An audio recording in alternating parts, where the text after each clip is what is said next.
G'day everyone, welcome to the Weekly Bees. It's James Beazley here, the Managing Director of Six Group. This week, what I wanted to talk to you all about was a concept which one of my colleagues, Phil Bainbridge, and I heard when we went to speak to Nokia. And one of the guys we were speaking there started talking about changes, but small changes and little after changes. Got me thinking, because when you saw my Weekly Bees where I talked about Steve Martin's The Small Big, one of the things we're talking to our clients about is how do you make culture and reorg change stick? And a lot of people do this really big, fast reorg, and then when it puts the team in place, people in boxes, people in positions, they always think you need to keep on doing big changes to make the culture work. One of the stories of Matthew Said's black box thinking and of Steve Martin's Small Big are all about what can we do that are small changes that then create big impact. And when we were speaking with this guy from Nokia and looking at some of the projects we do around reorg, it got me thinking about how do we actually really cement this culture shift. We term it as meta changes. So meta being after and changes. So what are the small after changes that we can all be doing that can have a massive impact on making the reorg, our transformation, and our culture stick? A couple of examples there. One was I did an exercise with a group of executives just looking at this concept of culture gravity. Gary Sanderson, our behavioural scientist here, he looks at these 4 areas of culture. One is the day-to-day, then we look at 1 to 2 years, then 2 to 5 years, and then all the way in your highly strategic level, which is the 5 to 10 year horizon. And we were saying, how much of your time do you actually allocate to each of those areas? And what you find is once you've done a reorg or a big transformation, everyone is in the here and now. And this is just a really small little exercise that you can go on your paper and say, well, actually, how much of my time do I dedicate to the here and now? How much of my time should I really be dedicating to thinking about 1 to 2 years and 2 to 5 years? And how much of my time should I dedicate to looking at something further down the track, which is 5 to 10 years in terms of our strategic plan?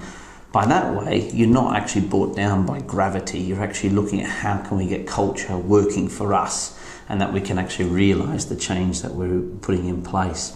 Other little changes out there also which really come out from organisational change and redevelopment and development is feedback and the concept of feedback. And I'm going to a client soon where we're going to be talking about this at their leadership day. Feedback is also one of these concepts people think, gosh, I'm going to have to come up with a huge program where we have a prescribed way where I sit them down formally and give them feedback. But no, if you look at little meta changes, the meta change of feedback could be something very simple, which is at the end of every meeting, you say, hey guys, how did that work for you? Did we actually achieve what we wanted to achieve out of this meeting? And if the answer is no, we say, well, how can we do that better next time? What can we do to prepare next time? Similar with these types of vlogs too. I always have a look at them and think, well, what can I do better next time? What's going to be really interesting for you guys out there? So the concept I'm coming up with is this meta change. And what I'm trying to reinforce in people is what are the small little things you can do? Because once you do these small things, they're easy for someone to do. They don't have to think about it as much. And when you don't have to think about things, before you know it, it builds up as just being, this is the common way we work now. So if you start working on meetings and just asking after every meeting, how can we do this a bit better, guys? What can we do to improve this? How can we make sure we get the most out of these meetings? And you do that each time. Before you know it, you'll be asking it without you even thinking about it. And then you'll be asking questions at every single meeting or anything you're doing about how can we constantly improve things. By virtue of that, you start building a culture of actually accepting feedback and a culture of actually asking for feedback.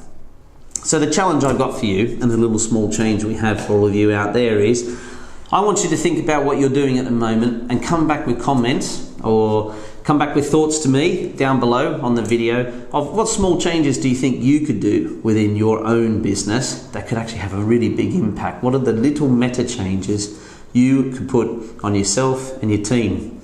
I mean, just thinking about it here now, you can probably hear I've got a touch of man flu. And so the only thing I'm thinking of is just keep drinking water. Have more and more water. If I have more water today, that's going to flush it out of the system. If I drink more water, it means I don't eat as much. If I don't eat as much, I keep my weight under control. If I keep my weight under control, I become fitter. If I become fitter, greater performance at work. So there you have it, guys. I'd love to hear your comments. I'm off travelling again, but there'll be another Weekly Bees next week. And there you have it. That's the Weekly Bees.